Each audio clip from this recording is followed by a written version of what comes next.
Hey, what's up everyone, it's your girl Brady Shanae, and today I'll be sharing with you my April TBR.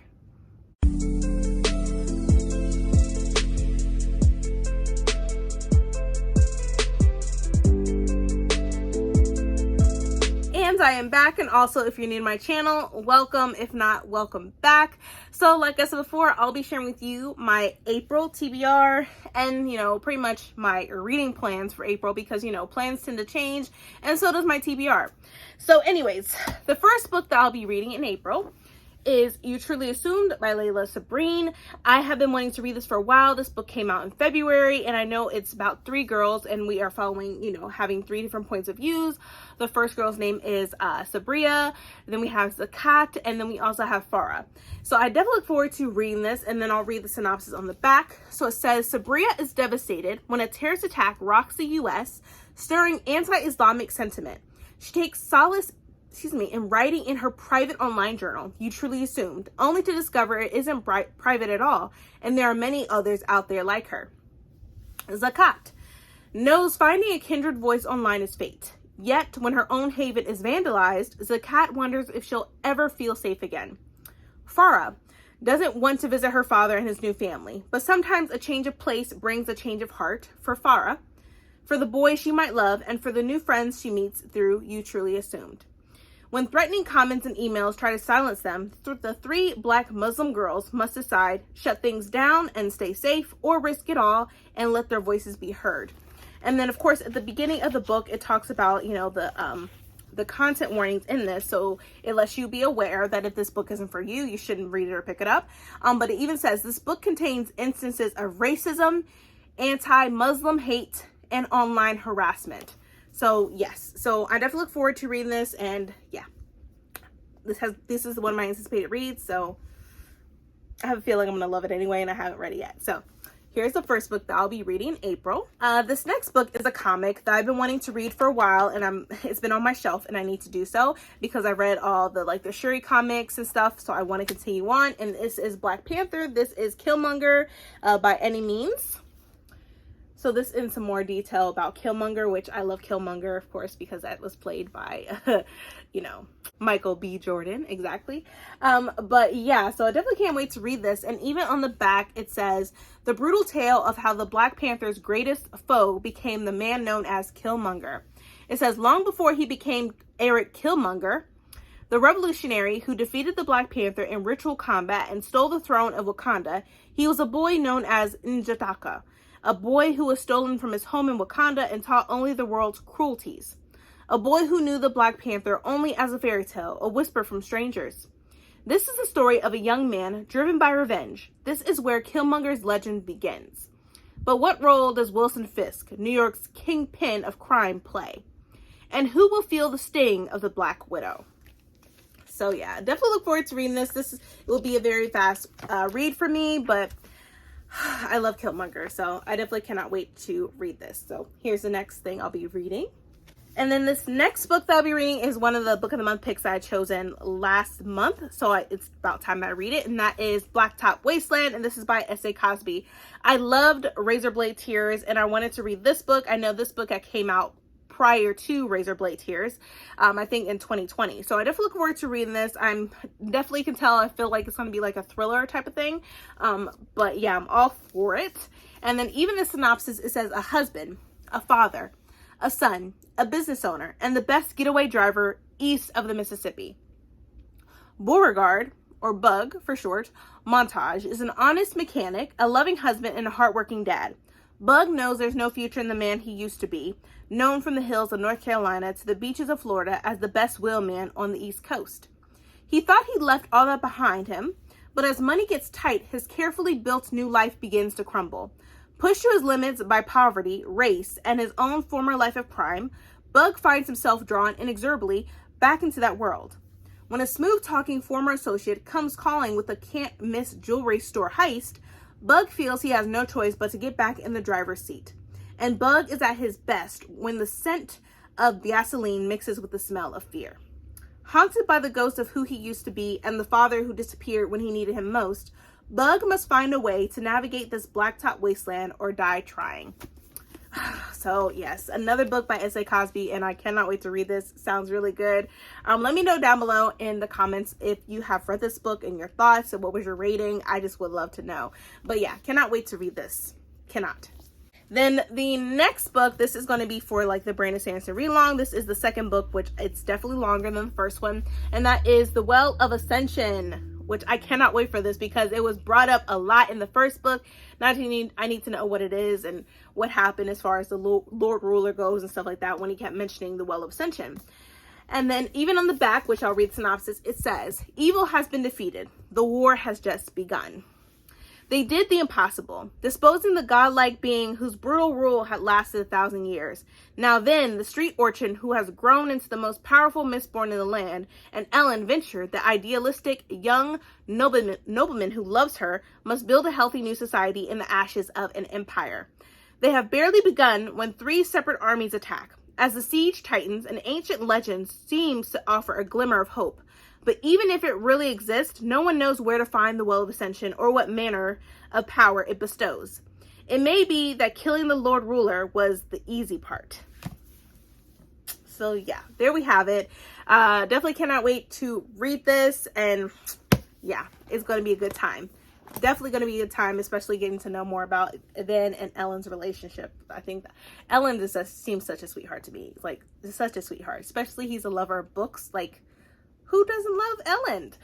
But yeah, cannot wait to read this and look forward to our 24-hour readathon, which begins at the middle of the month, just to let y'all know. So you will catch us with reading sprints and stuff. So it's going to be a good time where we all will be starting at the same time with this book. So cannot wait. Then we also have this book right here. This is Bridgerton, the Viscount Who Loved Me. I had read the first book along while watching Bridgerton, the first season, so I'll be doing the same thing with this book as well, where we're following Miss Sharma, or Kate, and Anthony, or Mr. Bridgerton.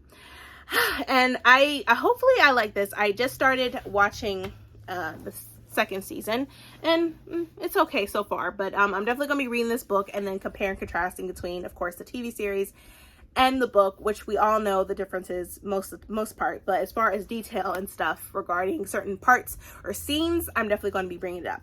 But even on the back, which I'll read the synopsis, it says, "Anthony Bridgerton, London's most elusive bachelor, has shown no indication that he plans to marry. And in all truth, who should he? Or why should he? When it comes to playing the consummate rake, nobody does it better. Lady Whistledown Society Papers, April 1814. This time, the gossip columnists have it wrong. Anthony Bridgerton hasn't just decided to marry, he's even chosen a wife. The only obstacle is his intended's older sister, Kate Sheffield, the most meddlesome woman ever to grace a London ballroom. The spirited schemer is driving Anthony mad with her determination to stop the betrothal. But when he closes his eyes at night, Kate's the woman haunting his dreams. Kate is quite sure that, contrary to popular belief, reformed rakes do not make the best husbands, and Anthony Bridgerton is the most wicked rogue of all. Kate's determined to protect her sister, but when Anthony's lips touch hers, she's worried she might not be able to resist the reprehensible rake himself, or herself. And it even says this is the story of Kate and Anthony from Julia Quinn's best-selling and beloved Bridgerton novels, now a series created by Shonda Land for Netflix. So yeah, cannot wait to read this and finish the second season of Bridgerton on Netflix. So yeah, I'll be reading this as well. And then I'll also be reading Jade War by Fonda Lee. I had read the first book, Jade City, and I fell in love with it. I fell in love with characters. I fell in love with the world building, the thrills, tons of action. I'm all for it. So I definitely have to read this one next. And so for the synopsis, it says, the Call siblings battle rival clans for honor and control over an Asia-inspired fantasy metropolis in Jade War, the sequel to the World Fantasy Award-winning Jade City. On the island Ikikon, the Call family is locked in a violent feud for control of the capital city and the supply of magical jade that endows trained greenbone warriors with the supernatural powers they alone have possessed for hundreds of years. Beyond Kikon's borders, war is brewing. Powerful foreign governments and mercenary criminal kingpins alike turn their eyes to the island nation.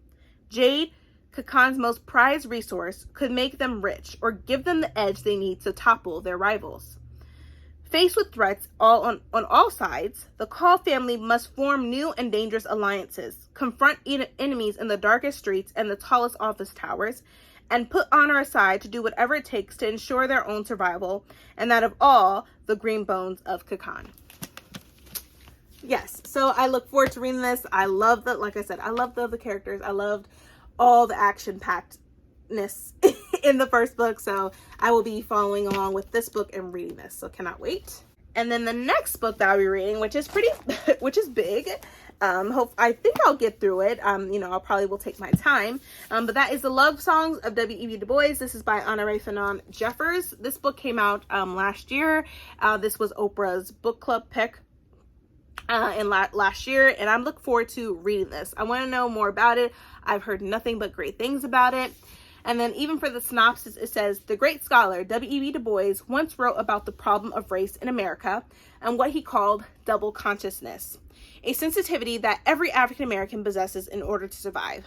Since childhood, Ailey Pearl Garfield has understood Du Bois' words all too well, bearing the names of two formidable Black Americans, the revered choreographer Alvin Ailey and her great-grandmother Pearl, the descendant of slaved Georgians and tenant farmers. Ailey carries Du Bois' problem on her shoulders. Ailey is reared in the North, in the city, but spends summers in the small Georgia town of Chickasetta, hopefully I'm saying that correctly, where her mother's family has lived since their ancestors arrived from Africa in bondage. Since she was a child, Ailey has fought a battle for belonging that is made all the more difficult by hovering trauma and the whispers of women, her mother Belle, her sister Lydia, and a maternal line reaching back 2 centuries who urged Ailey to succeed in their stead.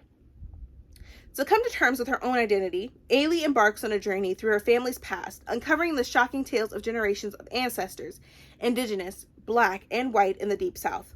Along the way, Ailey must learn to embrace her full heritage, a legacy of oppression and resistance, bondage and independence, cruelty and resilience. That is the story and the song of America itself. So yeah, I'll be reading this. I think this is going to be a read that I read towards the end of the month, knowing that I could take my time a little bit once I get through some of these other books.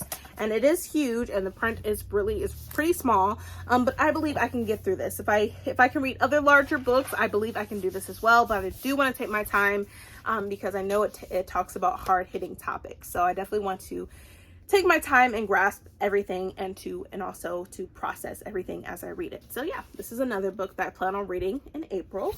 And then we have Bloodlight Magic by Lizelle Samberry. I've been waiting to read this, and then we know that the second book is going to be coming out this year.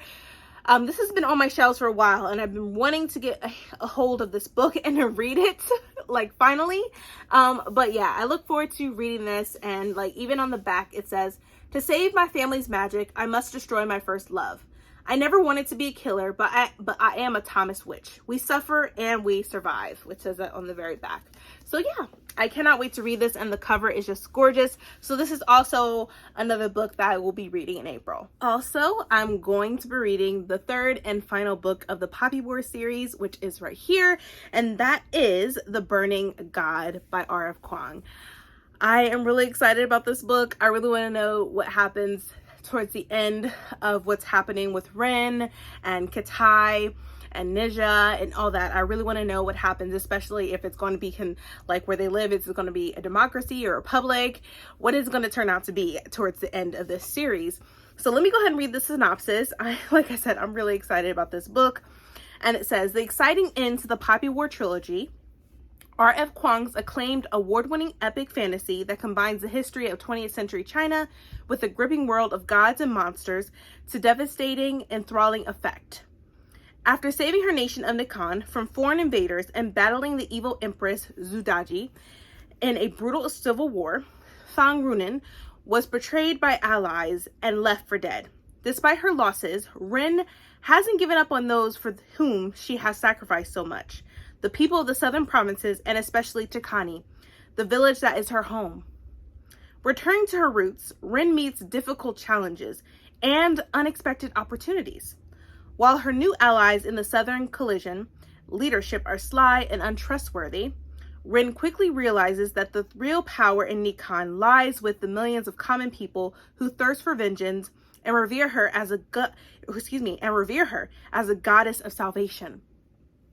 Backed by the masses and her southern army, Rin will use every weapon to defeat the Dragon Republic, the colonizing Hesperians, and all who threaten the shamanic arts and their practitioners. As her power and influence grows, though, will she be strong enough to resist the Phoenix's intoxicating voice, urging her to burn the world and everything in it? Okay.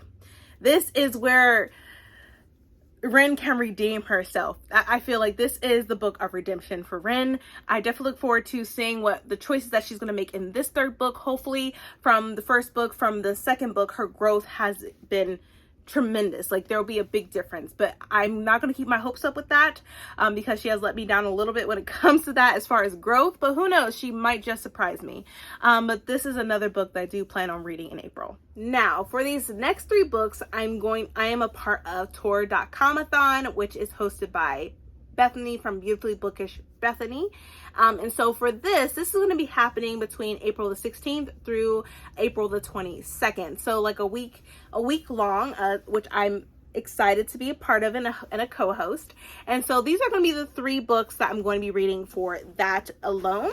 And so the first book, which I'm going to be reading, is right here, The Empress of Salt and Fortune. This is by Mi Vo.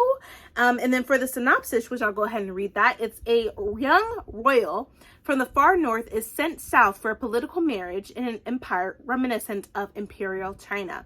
Her brothers are dead, her armies and their war mammoths long defeated and caged beyond their borders.